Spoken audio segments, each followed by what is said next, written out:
Welcome, ladies and gentlemen, to this semi-final tournament match between myself and Houseplant. So this is the Empire versus the Dwarves, a single faction tournament, and it's certainly a scary matchup for the Empire. It's one I've been really trying to figure out for the past couple months. Obviously, single faction tournaments have become pretty popular, and the Empire really, I would say the only matchups that I just do not want to play as the Empire is going to be the Dwarves and maybe Grand Cathay. I think in the hands of really strong opponents, those matchups are probably 70-30 matchups, maybe 80-20, really bad for the Empire. But aside from that, the Sigmarites have good matchups, I would say, across the board, or at least have a chance.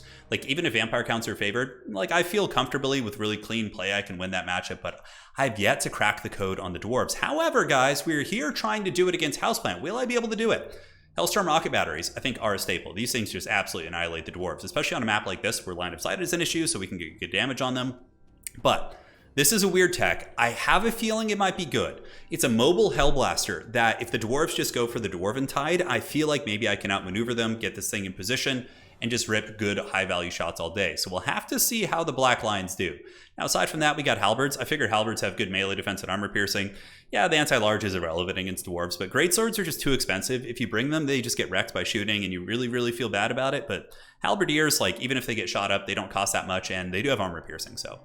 Up in the sky, we have a Empire Captain. Now, you might be wondering why I have an Empire Captain on a Pegasus. Well, what a lot of Dwarf players do is they basically bring masked Rangers, so then they can get close to you and they don't get shelled by artillery because you can't see them.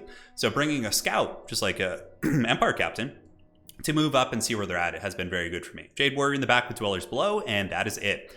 Now, for the army of the legendary Houseplant, he's going to be coming in with what appears to be a bunch of Rangers. Blasting Charge is very meta, right? And then Dwarves, and just any combination of Dwarf infantry is going to be very tough. Because Empire, the only armor-piercing options you have are Halberds. Halberds honestly just get wrecked by Blasting Charges. And, your Greatswords are just going to get shot to pieces typically and won't trade even that cost-effectively. Even a Greatsword versus a Dwarven Miner, yeah, they'll win, but Miners have a lot of armor-piercing, so it's still not, a great trade. So I think you really have to hone in on this matchup and go for the big artillery in the back and use your heavy cav to try and disrupt the formation. So we'll have to see how that goes. So I'm going to have a quick sip of my water here. Recovering from this dreaded cold, so trying to get my bearings back here. So a little bit of joking. We'll do some fast forwarding in the position. I do initially move up on his home objective, so I get some Halberds moving up there, as well as the Hellstorm rocket batteries up on the hill. I figured they'd be pretty safe over here, since most players push the home objective with the Dwarves. They'll come up the hill and secure your home objective in this matchup, so I was like, okay, let's just kind of play back here and get those sweet Hellstorms shooting.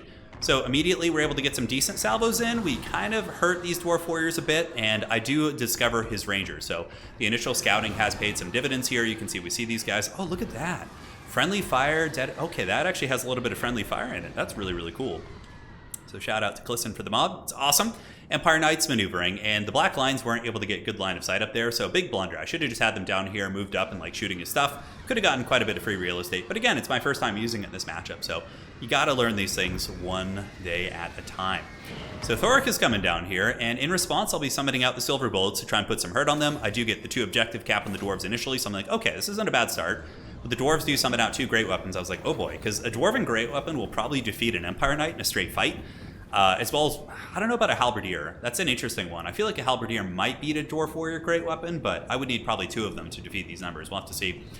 So he's moving up there, and now the Hellstorm rocket battery is going to be turning about face and shooting at these units, trying to get some fire to press them off the objectives. Silver Bullets have come out, so they've come here, because Thoric kept poking down to the valley and giving me a little bit of grief, so I was like, okay, let's keep him honest a little bit. Let's poke. The Black Lions get in position here, but the crossbow positioning from Houseplant, very cool. I love how he's utilizing the terrain. Awesome stuff. And the Black Lion War Wagon's going to be pulling back at this point, so they are scooting away from Thoric. Thoric coming in there, but the Silver Bullets will be in position in just a moment. And the Empire Knights, I might use them as a roadblock unit to run in, but overall, the value trading is going okay. Now that he's moving in, the Hellstorm rocket battery should be able to get some good salvo fire, and we could potentially do some damage. Meanwhile, the Goblin Lobber is here, and I might have an opportunity to get through with the Empire Knights. As far as his bank resources go, he does have a lot saved up, which is a really good play because I thought that was his most recent expense, so he wouldn't be able to afford Slayers. So I end up committing my Empire Knights to this charge, which, obviously is going to be a blunder considering his bank of resources. So Houseplant is showing why he's a very strong domination player, right? Thinking ahead, with which Dwarves is super important. We get a downhill charge, Slayers take a little bit of work, but honestly, I didn't notice that. That was a beautiful play. In the meantime, the Dwarfs are definitely getting hammered in the middle pretty bad. The Black Lions are shooting into the Rangers here, getting good work. Although he's still able to range me relatively well. We get more Rangers and blasting charges coming in while Empire Knights do surge forward. And the Empire Captain's going to fly across and try and disrupt the guys up on the high ground here. So there go the miners. Run over by ye old Empire Knights. Crossbows in position at the ready, shooting into the Black Lions, but they're getting some good work in, and so far I'm liking them. The Black Lions, no way. Oh, that's the damage dealt as gold value. Oh, that's pretty cool. So you can actually see, yeah, so in the mod he added, you can see the damage value of units right away by just mousing over them. That's actually really cool. Man, I like that from a casting perspective. So Master Rune of Slowness going down. Really, really nice play. Going to allow my Knights to kind of get slowed down there. Up on the high ground, we do have the Empire Captain disrupting these Rangers here, so that felt relatively cost effective as we do get some miners with blasting charges surging into my back line, trying to get onto the Silver Bullets, and the Reiksguard Knights hopefully will be going after them. I can't remember quite where I was going, but value trading is going good for us. We do have 39 to 27, and we are maintaining objectives as the Reiksguard do get a fully couched charge into the miners, but Rune of Doom is going to be going down, so their melee attack is going to be up to 44, which is no joke. And that's what's really crazy about Thoric, right? He's like a mini Wah. Suddenly, these miners have enough armor piercing to actually hurt and punish my Reiksguard Knights. Like, these guys are getting their bread buttered relatively good, right? And up on the high ground, it looks like this objective is going to be lost here as the Empire Halberdiers continue to fight against these two units. I really just had to value trade and then push them off in the late game. That's what it started to feel like here. And we are up 4.6 to 3.5. Black Line's getting some good shots, but the durability of the Dwarves is not something you want to underestimate. Hellstorm Salvos getting in, doing good work, but this is like bringing me back to nightmares of land battles when Dwarves start to push you with Slayers, and you're just like, oh god, I have nothing to fight them with. You can go Flagellants and like those type of infantry to fight Slayers, which is a cost-effective trade for you, but the problem is Flagellants get smashed so bad by all other Dwarf infantry that it really doesn't feel super good.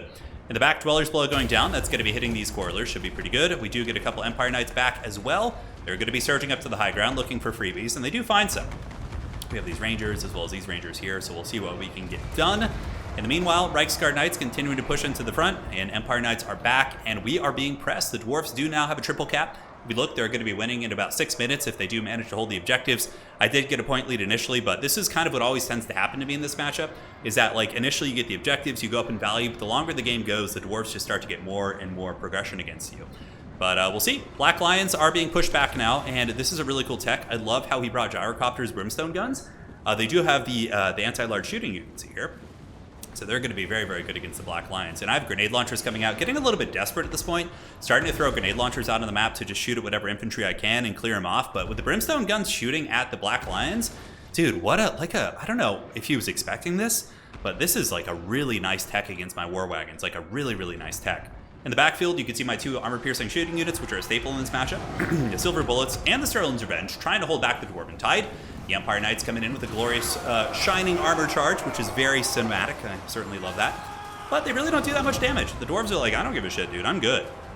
We'll take these fat lances to the face all day, and we're not going to complain one bit. As I am, once again, triple capped here. The Black Lions actually get punished. You can see they get pushed back here. And double Brimstone guns, yeah, shut them down. And I couldn't really get away. 105 speed, my wagons have 66.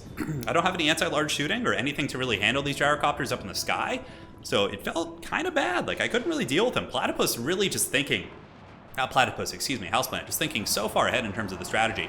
And even if I didn't bring the Black Lions, the Brimstone guns are actually not a bad choice for just like kind of poking at Empire Heavy Cav, which are obviously going to be one of the main ways you deal with the Dwarves in this matchup. Now, I have been able to win this matchup in tournaments before, but usually when you go up against, other high-level players or players who are, of greater skill than you, it seems just very, very tough. So certainly, maybe you have to go back to the drawing board. Nice bombardment coming in there on ye old Silver Bullets as the heavy cav are going to be circumventing through. I do get into the backfield and am causing disruption, but he just perpetually summons like Dwarf Warriors and good quality infantry units that take a ton of effort for me to remove, especially considering all my Hellstorms have been pushed offline. I have one left and it's almost out of ammo, and now Slayers are on top of it, right? So things are just really looking super grim here. So that is going to be GG well played. It's certainly a great match here to Platypus. We'll see you guys in the post-battle screen. Sorry for cutting it a little bit short, but my throat is quite aggravated today. But nonetheless, we'll figure it out eventually. Sigmar's going to get it. Couple heavy cav. Got to be circling around the back. Thought I could maybe snake his objective. I did manage to get my home objective back and brought the value trading to even. But man, oh man, it's just so tough. I mean, I guess if you had like just an infinite amount of time, maybe, but it just it feels tough. Well played. He played super well. I think maybe if I could have kept the Black Lions alive in the back, like keeping them on the middle, shooting the middle the entire time, maybe I'd have a chance. I think my positioning with them was very poor this game, and that cost me quite a bit. Yeah, like this is a 2,000 gold investment. It needs to pay for itself, right? But aside from that, maybe keeping it back in the middle and defending against the gyrocopters using my shooting pieces, which were online for the most part, maybe? Feels tough. GG, well played. We'll go to the drawing board. Well played to a houseplant. Awesome player as always, and we will see you guys next time.